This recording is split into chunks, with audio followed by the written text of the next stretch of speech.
Good morning. तो last class में हमने प्रपोजिशन कंप्लीट कर लिए थे। आज हम करेंगे conjunction.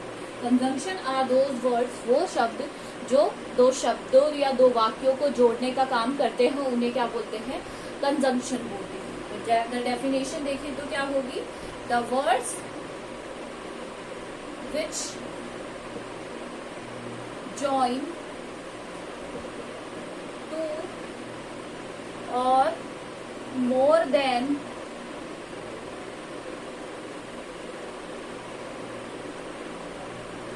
two words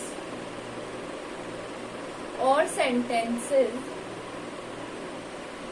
are known as conjunction। क्या कहा जाता है उन्हें? कंजंक्शन कहा जाता है। जो दो शब्दों या दो वाक्यों को जोड़ने का कार्य करते हैं, उन्हें क्या कहा जाता है? कंजंक्शन कहा जाता है। फॉर एग्जाम्पल, एंड, बट, और, आइदर, और, neither, nor are the example of conjunction. For example, she is poor but happy। क्या है? गरीब है पर फिर भी खुश है। तो यहाँ पे जो मैं बोलती she is poor, she is happy, तो क्या हो जाता? मुझे दो दो सेंटेंसेस को बार बार लिखना पड़ता। कैसे लिखती मैं? She is poor, she is happy. तो मुझे एक ही सेंटेंस को दो बार लिखना पड़ता। तो यहाँ पे मैंने शॉर्ट में कर दिया। वो पुअर तो है बट क्या है? हैप्पी है। तो यहाँ पे जो बट है वो क्या है? कंजंक्शन। तो अब हम करेंगे टाइप्स ऑफ कंजंक्शन। देखा जाए तो बेसिकली देयर आर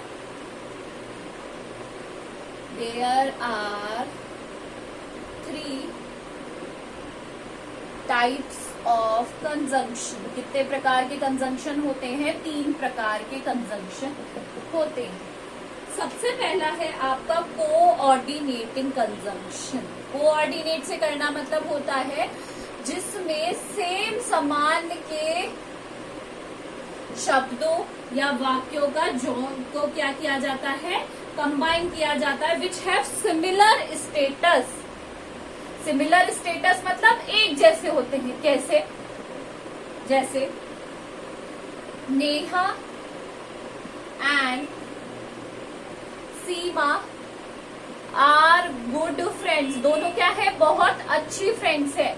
तो ये क्या है? दोनों अच्छी फ्रेंड्स है। तो इनका क्या है? सिमिलर स्टेटस है। कैसे स्टेटस है इनका?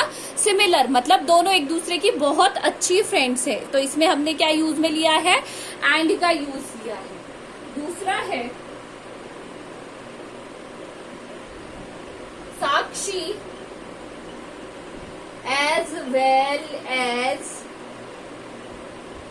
हर ब्रदर इज इंटेलिजेंट। यानी साक्षी तो है ही, उसके साथ साथ एज वेल एज क्या हो गया? साथ साथ, तो सेम ही है।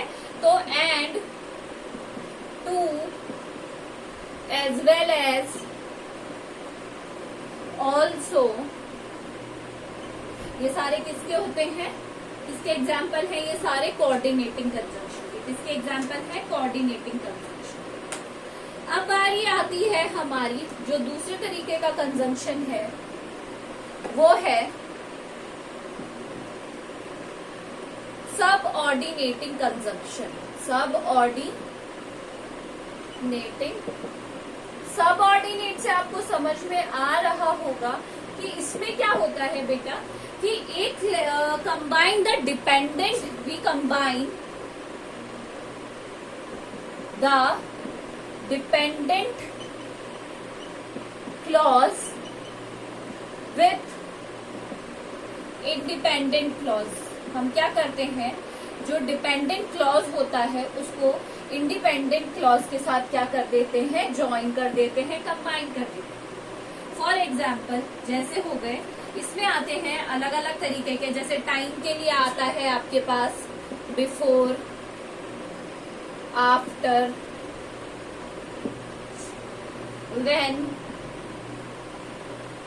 अगर हम बात करें मैनर की, तो मैनर के लिए हम यूज में लेते हैं as if, so far as.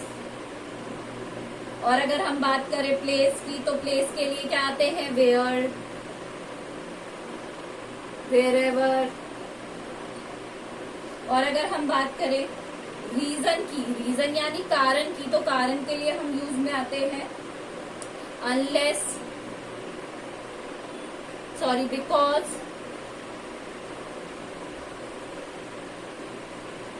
Since, etcetera, है ना। तो सबऑर्डिनेटिंग में हम क्या करते हैं? एक ही क्लॉज को क्या करते हैं? दूसरे एक डिपेंडेंट क्लॉज को इंडिपेंडेंट क्लॉज के साथ कंबाइन कर देते हैं।